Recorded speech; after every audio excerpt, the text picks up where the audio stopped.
What you missed. Prime Time with Claressa Monteiro.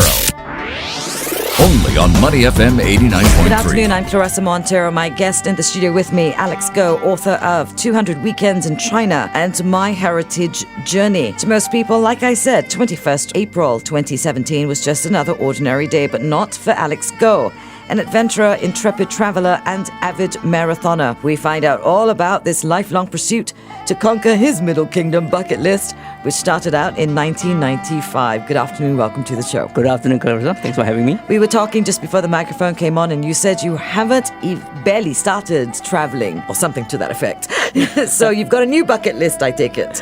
Well, as I check off what I did, I find that I want to do more. So we'll see.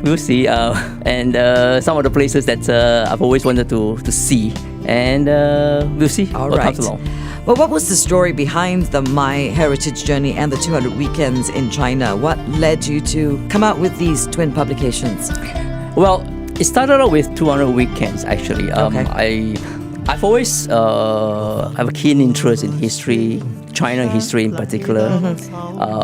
I'm a keen photographer, adventurer. That probably comes from my scouting days. You know, going out there and see the world and have a lot of adventure. So putting all this together, when I was first posted to China in 1995, I started to, for the first time, to get to see a different country in detail and in its totality. And that was 1995. So it was just casual, sightseeing, visiting places. And as I start to visit some of these places, I find that there is some kind of a theme that I could string all these various interests together. And it wasn't until my second tour of duty in 2009 that I realized that, hey, wait a minute, I got to do all this travel in a more organized manner. And then I look back and I say, what are the things I'm really interested that interest me? So photography, as I mentioned earlier on, history, geography, sceneries, landscapes, and I decided that I've got quite a few. And China is an extraordinary destination for everything you just described. History, photography. I mean, it's the first time I went to China, I was just blown away. You can read about it, and I studied Chinese history when I was in school. But it doesn't come alive for you in the school books until you actually see it. You see the wall, you see the Forbidden City, then you suddenly start to get it, then you want to get deeper into it. Is that what happened to you? Absolutely, and I got to mention a name here at this point. If you actually two names. Before I got into China, because of my photography and interest in landscape, names like Michael Yamashita, Hiroji Kubuta. These are photojournalists attached to organizations like National Geographics, and they do assignments. So when I go through their works in the early days, you just tell yourself, hey, I want to do what they do or what they did. So I maybe one day I might be a Michael Yamashita or something. So what they did, their publications, their work helped me form my pursuit, really. So, and that's how it all started. And I was leafing through the book. It's actually quite amazing. You've got pictures of yourself, but you've also got pictures of these very, very famous sites. Some not so famous sites, but are very historically relevant. And I have to admit, I'm going to spend a weekend reading about your 200 weekends. So why Heritage Hunter? How did that brand come about? Well, Heritage Hunter is probably only about 2 months old. First came the books, or first came the travel, then the books. We can talk about that later on. And when I offered this to some of the organizations that I seek to work to try and kind of like publicize my work, Botanic Gardens Singapore was one of the people, the organizations I approached. And they look at what I had to offer and they say, well, we got this heritage festival coming up in July, and what you did sits right in the center of what they're having in July. And they say, how would you like to put on an exhibition? Be part of the heritage festival. And I go, yeah, sure. But I went back to them and I say, look, but you have to have a theme and you have to make it kind of like sexy. And how do we do it? And I said, well, how about introducing me as the heritage hunter? Right. I mean, I have a different name for it. Initially I said, Tomb Raider would be nice, but that has been taken, I believe. And she's rather cute. So I say, well, Tomb Raider's out. So and my interest is heritage sites of the world, and my pursuit is basically I hunt down these sites. Right. And there you go, heritage hunter. So have you ever hunted sites in Singapore? Heritage sites? Well, the heritage site was quite difficult. It's across from where I live. Oh, very difficult. Across from where you live. We're talking I had to cross 2 traffic lights to get to the heritage sites in Singapore. We're talking to Alex Goh, author of 200 Weekends in China and My Heritage Journey. Now, I'm looking at these 2 books and I've leafed through them and they're fabulous and I am going to spend more time with them. But can you elaborate on your Middle Kingdom bucket list, the framework for those books? Well, I mentioned earlier that as far as in China goes, there are a lot of interest in many aspects. Right. History, I'm a keen photographer, so China is a photographer's paradise. Oh, absolutely. In a way. Yes. The landscape, the culture. So, as I travel in the early days, I used to inundate my friends with a lot of little blogs that I like to write. As I travel, as I take photographs, I felt the need to share, and so my pool of my friends are my first early so-called benefactors of this. So when it came to the idea of putting a book together, I didn't want it to be another travel book. Right. I want it to be as informative, a lot of pictures, and also stories about adventures, about some of these off the beaten path places. Right. And I thought about, how do I organize this? And the idea came to me. It says, how about, since they are my bucket list, well, I will highlight it as bucket list, and hence making each of these bucket lists a chapter in my book. Right. So I've got a chapter on mountains. I've got a chapter on the Long March. I've got a chapter on the classics of China. So and that's how it came about. Are you going to do this with other places now that you've done China? You're giving me ideas. Of course. You can't just stop with one. Well, you can develop a whole new bucket list, several of them. Well, first back to the book. When I was in the process of putting the stuff together for the book, I realized that I had too many materials. Okay. Pictures and stories. And talking to my publisher, Kok Wah, I just told him that, look, I got to show this, I got to show that. And at some point, Kok Wah cautioned me and said, look, Alex, the way you go, you're going to end up with a 400-page book. Right. So I as a photographer, every one of your photographs are your baby. Sure. So how do I do that? And I decided that it was one of those weekends, and I was talking to one of my other friends, and the idea of coming up with a second book just hit me. I said, well, if you want to showcase my photographic works along with my story, I really need a second book, and a second book in a different form, in a coffee table book form, and hence that's how, as I was working on 200 Weekends, My Heritage Journey, my second book, came about. So you're supposed to buy both of them? Well, I would say My Heritage Journey is the expansion of one of the chapters in 200 Weekends in China. Oh, okay. All right. We were talking to Alex Goh, author of 200 Weekends in China and My Heritage Journey. Where can you get them? Are they available at all major bookstores in Singapore? Are they available online? 200 Weekends are available at the major bookstores in Singapore. Right.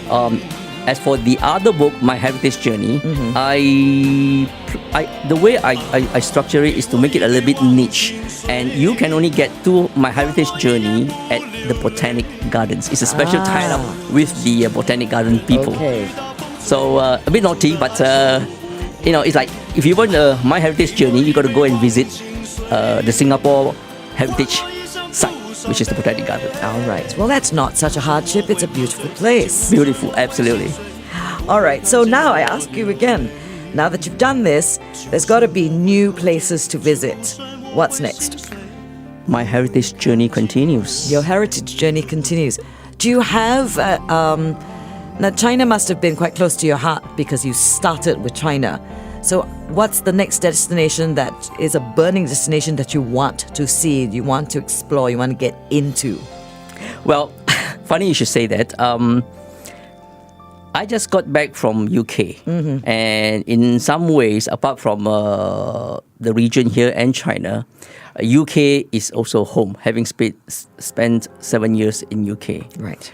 Now, recently, I was in UK to run the London Marathon. And after the London Marathon, I did perhaps what not many people would have done, is to visit all the heritage sites in England. There's many of them. Well, we did 23 over 15 days. Okay. So that's UK checked. Okay, UK is checked. Now, what would be considered heritage sites in the UK? Well, the popular ones are, of course, Big Ben, Forum in London, right. Kew Gardens, the Tower of London.